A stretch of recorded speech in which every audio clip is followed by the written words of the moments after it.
پاکستانی اداکارہ مریم نفیس نے اپنے حق مہر سے متعلق دلچسپ انکشاف کیا ہے۔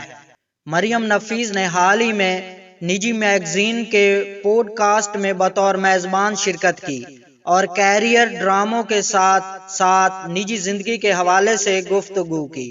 دوران انٹرویو مریم نفیس نے بتایا کہ میں نے اپنا نکاح نامہ خود پڑھا۔ میرے والدین نے اس میں تفصیلات درج کی تھی۔ مجھے طلاق کا حق ملا ہے۔ یہ پڑھ کر میں آپدیدہ ہو گئی تھی، جبکہ بعض افراد سمجھ رہے تھے کہ شاید زبردستی شادی کروائی جا رہی ہے۔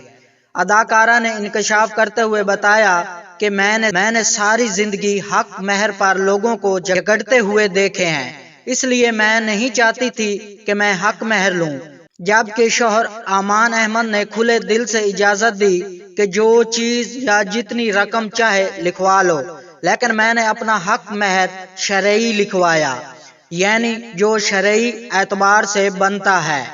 انہوں نے مزید کہا کہ مجھے رقم یاد نہیں کہ شرعی اعتبار سے کتنی رقم بنتی ہے، شاید 2200 یا 22,000، لیکن میں نے حق مہر کے کالم میں شرعی لکھوایا تھا۔ میرا نکاح فیصل مسجد میں سادہ طریقے سے ہوا۔ ہوٹل میں عشائیہ دیا گیا تھا، پھر پورے خاندان سمیت دیگر تقریبات کے لیے مری گئے تھے۔ مریم نفیس اپنے اہل خانہ کو یاد کرتے ہوئے آبدیدہ ہو گئیں۔ انہوں نے بتایا کہ میں اسلام آباد سے رخصت ہو کر کراچی آئی اور مجھے اپنا شہر، اپنا پالتو کتا اور گھر والے بہت یاد آتے ہیں۔